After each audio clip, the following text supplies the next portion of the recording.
নমস্কার, কেমন আছেন সবাই? আজ ছিল অপরা একাদশী। সবাইকে অপরা একাদশীর অনেক অনেক শুভেচ্ছা।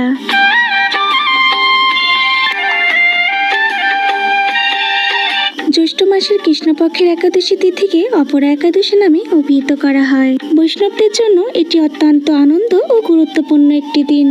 এই একাদশী পালনের মাধ্যমে জীবের পাপক ক্ষয় ঘটে এবং শান্তি ও মুক্তি লাভ হয়। এই দিনের মাহাত্ম্য বিষ্ণু পুরাণ, পদ্মপুরাণ ও স্কন্দ পুরাণে বর্ণিত আছে।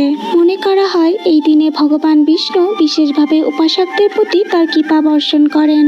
অনেকে এই দিনে নির্জলা উপবাস করেন, শুধুমাত্র জল ছাড়া কিছুই গ্রহণ করেন না। আবার কেউ কেউ ফলাহার বা শুধু একবেলা নিরামিষ খাবার গ্রহণ করে থাকেন। ভগবান বিষ্ণুর পূজা, তুলসী পূজা এবং গীতা পাঠ করা হয়। রাত্রি জাগরণ করে নাম কীর্তন ও ভজন করা হয়।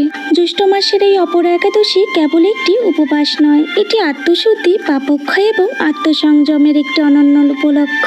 এই ব্রত পালনকারী ব্যক্তি জগতে প্রসিদ্ধ লাভ করেন। ব্রহ্মহত্যা, গোহত্যা, ভ্রূণ হত্যা, পরনিন্দা, পরস্ত্রী গমন, মিথ্যা ভাষণ প্রভৃতি গুরুতর পাপ এই ব্রত পালনে নষ্ট হয়। যারা ওজন বিষয়ে ছলনা করে, শাস্ত্রের মিথ্যা ব্যাখ্যা প্রদান করে, জ্যোতিষের মিথ্যা গণনা ও মিথ্যা চিকিৎসায় রত থাকে, তারা সকলেই নরক যাতনা ভোগ করে।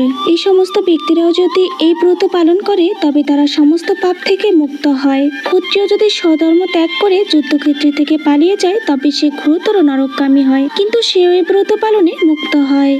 কুম্ভে কেদারনাথ দর্শনে, বদরিকাশ্রম যাত্রায় ও বদ্রীনারায়ণ সেবায়, সূর্যগ্রহণ, কুরুক্ষেত্রে স্নানে, হাতি ঘোড়া সন্ন্যদানে যে ফল লাভ হয়, এই ব্রত পালন করলে অনায়াসে সে ফল লাভ হয়ে থাকে। অপরা একাদশীতে উপবাস করে বিষ্ণু পূজা করলে সর্বপাপ মুক্ত হয়। এই ব্রত কথা পাঠ ও শ্রবণে সহস্র গোদানের ফল লাভ হয়।